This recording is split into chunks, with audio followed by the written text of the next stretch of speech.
उस स्त्री का पति, उसका विवाह हुआ, पति के साथ बहुत प्रसन्न रहती थी। एक पत्नी बहुत पतिव्रता थी, अपने पति को भगवान मानकर सेवा करती थी, पति के पांव धोती थी, पति के चरण दबाती थी, पति की आज्ञा ईश्वर की आज्ञा की तरह मानती थी। एक दिन क्या हुआ कि उसके पति को ना कोढ़ का रोग होने लग गया। कोढ़ जानती हो मैया? कोढ़ का रोग ऐसा होता है, कोढ़ दो प्रकार का होता है। एक प्रकार का कोढ़ ऐसा होता है कि चमड़ी गल गल के गिरने लग जाती है, पूरी चमड़ी एक गिर जाती है, अर्थात माबाद ही माबाद होती है, दुर्गंध ही दुर्गंध शरीर से निकलती है, उसे कोढ़ कहते हैं। भयंकर से भयंकर जब पापी होता है उसे ये बीमारी, ये कर्म दंड होते हैं। बीमारियां भी कर्म दंड हैं, याद रखना। उस आदमी को कोढ़ का रोग हो गया, सारी चमड़ी गल गल के गिरने लगी, पर पत्नी बड़ी पतिव्रता थी, उसके पति से उसे कोई नफरत नहीं, नहीं कोई सामान्य स्त्री ऐसे पति को छोड़ के मायके चली जाए, ठीक हो जाना तो फोन लगा देना। पर वो नहीं गई, अपने पति को नहलाती, वो खटिया पे मलमूत्र करता तो मलमूत्र साफ करती, उसे नहलाती, कपड़े से पोंछती, समय से भोजन कराती और बड़ी प्रसन्न चित्त से भगवत चिंतन करती, पति को भगवान जानकर सेवा में लगी रहती। एक दिन उसका पति बाहर बैठा था, धूप का आनंद ले रहा था, सर्दियों का मौसम था, कि वहां से एक वैश्या सज धज करके सामने की गली से निकली, उसके घर के सामने से। उस वैश्या को जब इसने देखा तो ये उस वैश्या पर लट्टू हो गया, उस वैश्या पर मोहित हो गया, उसकी सुंदरता पर, उसके स्वरूप पर मोहित हो गया। और अब उदास, अब सोचा मैं तो पांव हाथ काम कर नहीं रहे हैं, ये वैश्या मुझे कैसे प्राप्त होगी। अब वो उदास हुआ तो पत्नी ने पूछा, स्वामी जी क्या बात है, आज आप उदास बहुत हैं, क्या हुआ आपको? तो उसके पति ने कहा, तुम तो पतिव्रता हो, पर क्या बताऊं, आज मेरे मन को पता नहीं क्या हुआ, आज वो फलानी वैश्या वहां से निकली तो मेरा मन उसके साथ चला गया, मैं एक बार उससे मिलना चाहता हूं।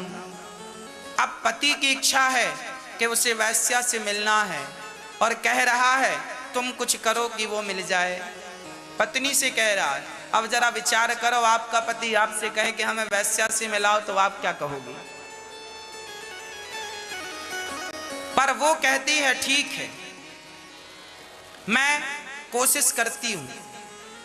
ये पद्म पुराण की चर्चा है, बहुत धीर वीर गंभीर होकर सुनिएगा। उस स्त्री ने कहा मैं प्रयास करती हूं। वो वैश्या के घर सवेरे 4 बजे जाती, ये पतिव्रता स्त्री, कोढ़ी की पत्नी पतिव्रता, ये जाती और वैश्या के झाड़ू पोंछा बर्तन करके आ जाती। वैश्या ने देखा कि मेरे घर का झाड़ू पोंछा कौन करता। एक दिन उसने ताड़ लिया मतलब देख लिया, अरे आपके तो चर्चे हैं, बड़ी पतिव्रता हो, बड़ी तपस्वी औरत हो, और आप मुझ वैश्या, मुझे जानती हो कि मैं राजा के दरबार में नाचती हूं, और मुझ जैसी तुच्छ सी स्त्री के घर का आप चौका बर्तन कर रही हो, बहन क्यों पाप में डाल रही हो, क्या बात है हमें बताओ।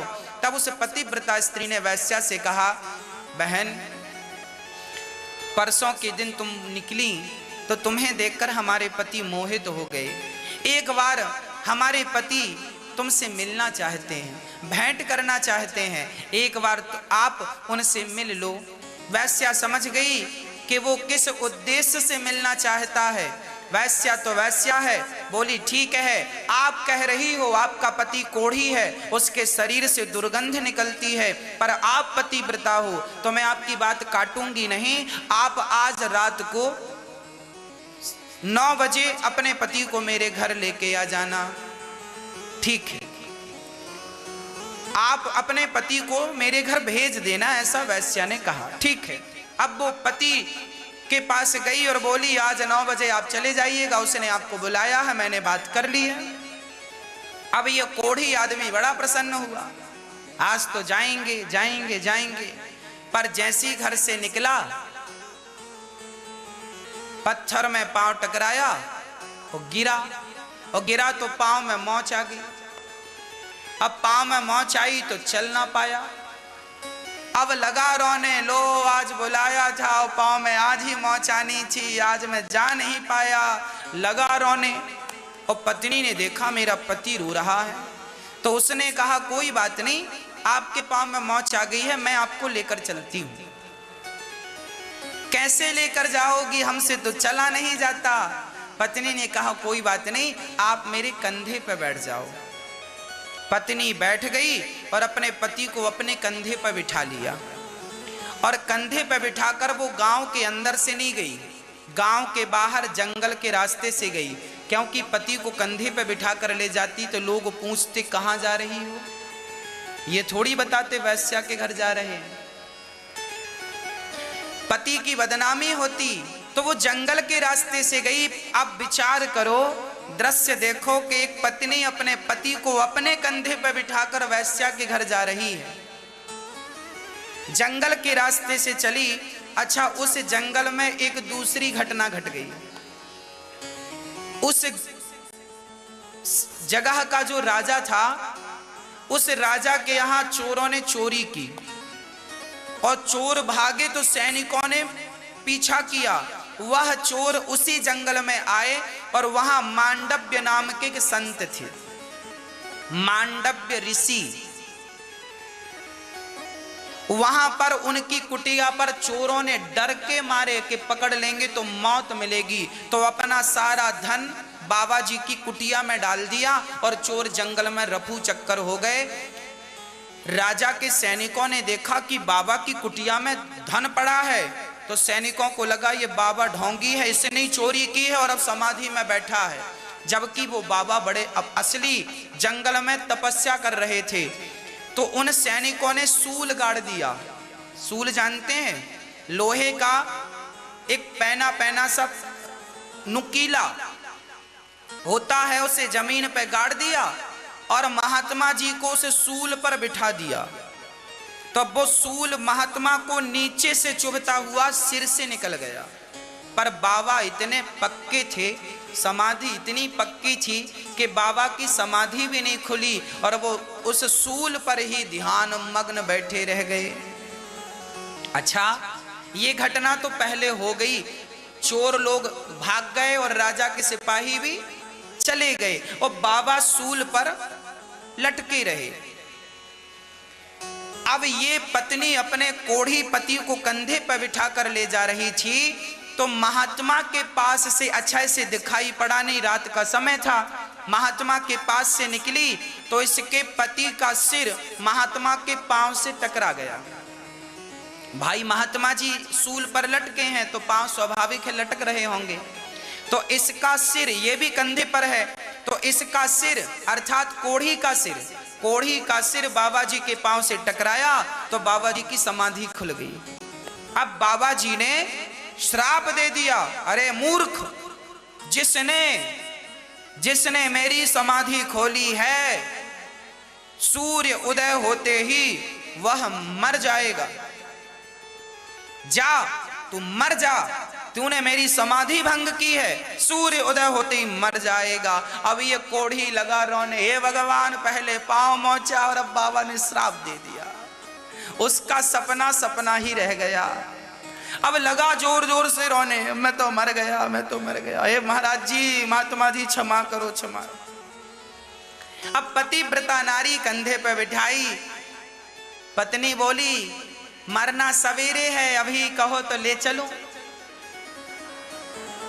बोला काहे को ले चलो, उतारो हमें, उतारो, अब तो मरेंगे हम। लगा रोने जोर जोर से।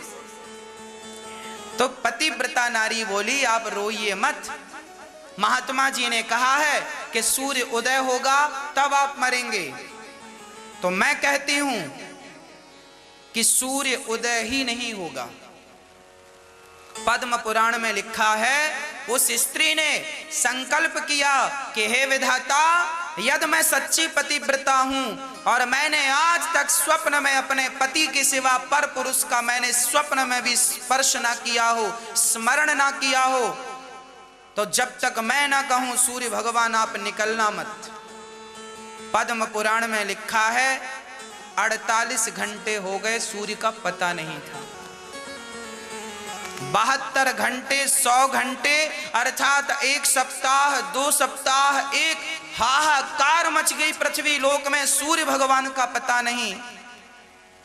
देवता गए, प्रभु बताओ क्या करें। भगवान ब्रह्मा, विष्णु और महेश तीनों प्रकट हो गए। देवी आपने क्या किया है? आपने अपने तप के बल से सूर्य की गति रोक डाली।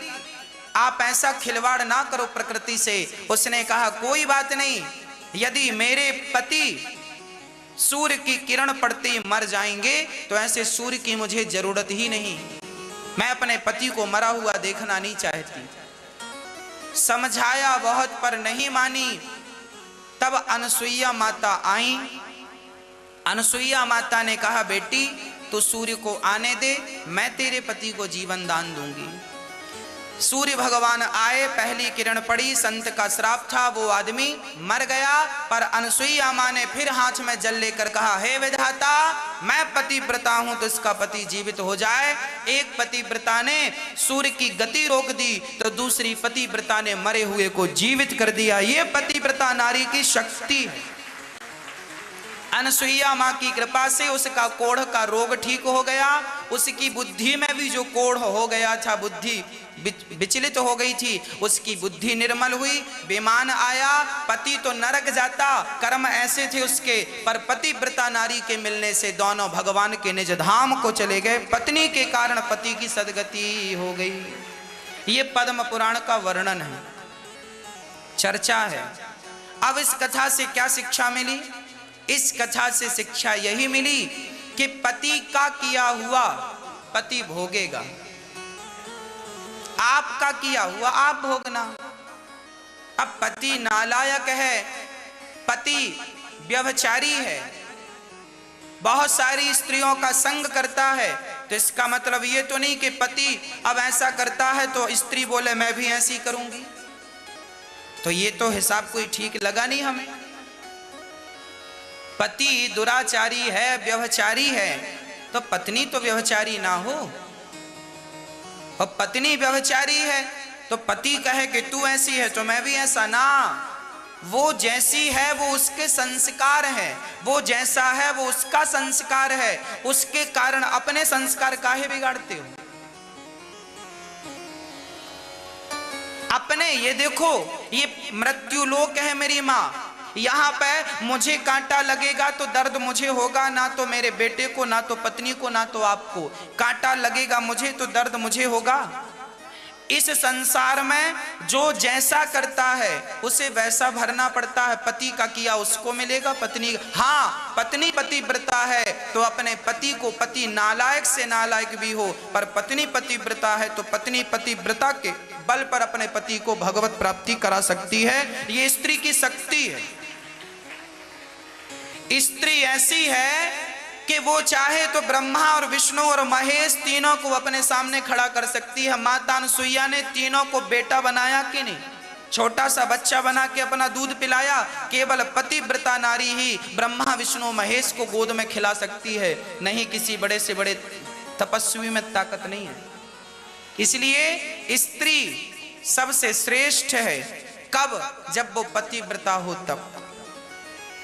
आप किसी शुभ काम के लिए जा रहे हैं और आपके सामने कोई पतिव्रता स्त्री आ जाए, मांग में सिंदूर हो, गले पे मंगलसूत्र हो, पांव में महावर हो, हाथ में चूड़ियां हो, 16 श्रृंगार किए हुए कोई पतिव्रता स्त्री आ जाए और आप कोई काम करने जा रहे हैं, तो आपका उस स्त्री का दर्शन करने मात्र से आपको उस काम में सफलता मिलेगी जिस काम के लिए जा रहे हैं। ये शुभ सगुन माना जाता है। स्त्री शुभ सगुन मानी जाती है। पतिव्रता नारी बहुत श्रेष्ठ मानी जाती है। जैसे तपस्वी ब्राह्मण, तपस्वी साधु, उसी प्रकार पतिव्रता नारी। इसलिए नारी अपने धर्म का निर्वहन करे, पति की सेवा करे, पति कैसा भी हो। और पतियों का धर्म क्या है? पतियों का धर्म है यत्र नार्यस्तु पूज्यन्ते रमन्ते तत्र देवता तत्रैतास्तु न पूज्यन्ते सर्वास् तत्रा फला क्रिया। जिस घर में नारी का सम्मान होता है उस घर में देवी देवताओं का वास होता है, और जिस घर में नारी का सम्मान नहीं होता उस घर में देवी देवताओं का वास ना तो सुख होता है, ना लक्ष्मी होती है, ना सरस्वती होती है। आपका घर बिल्कुल वीरान हो जाता है जब नारी रोती ही रहती है तब। इसलिए नारी को कभी नहीं रुलाना चाहिए, स्त्री को कभी नहीं सताना चाहिए। जो पुरुष अपनी स्त्री से प्रेम करता है वह पुरुष और स्त्री अपने जीवन में सुख समृद्धि की ओर बढ़ते हैं, और जहां सदा किचकिच किचकिच चलती रहती है, झगड़ा चलता रहता है, वहां कभी भी तरक्की उन्नति कभी नहीं होती। इसलिए थोड़ी सी समझदारी पुरुष दिखाए और थोड़ी सी समझदारी स्त्री दिखाए, दोनों की समझदारी से घर बहुत अच्छे चलते हैं, रिश्ते बहुत अच्छे निभाए जाते हैं। निभाना आना चाहिए, निभाना सीखना चाहिए। रिश्तों को चलाना, गाड़ी चलाना सरल है, एरोप्लेन चलाना सरल है, पर रिश्ते चलाना थोड़ा सा कठिन है। पहले उसकी शिक्षा पालो फिर विवाह कर लेना।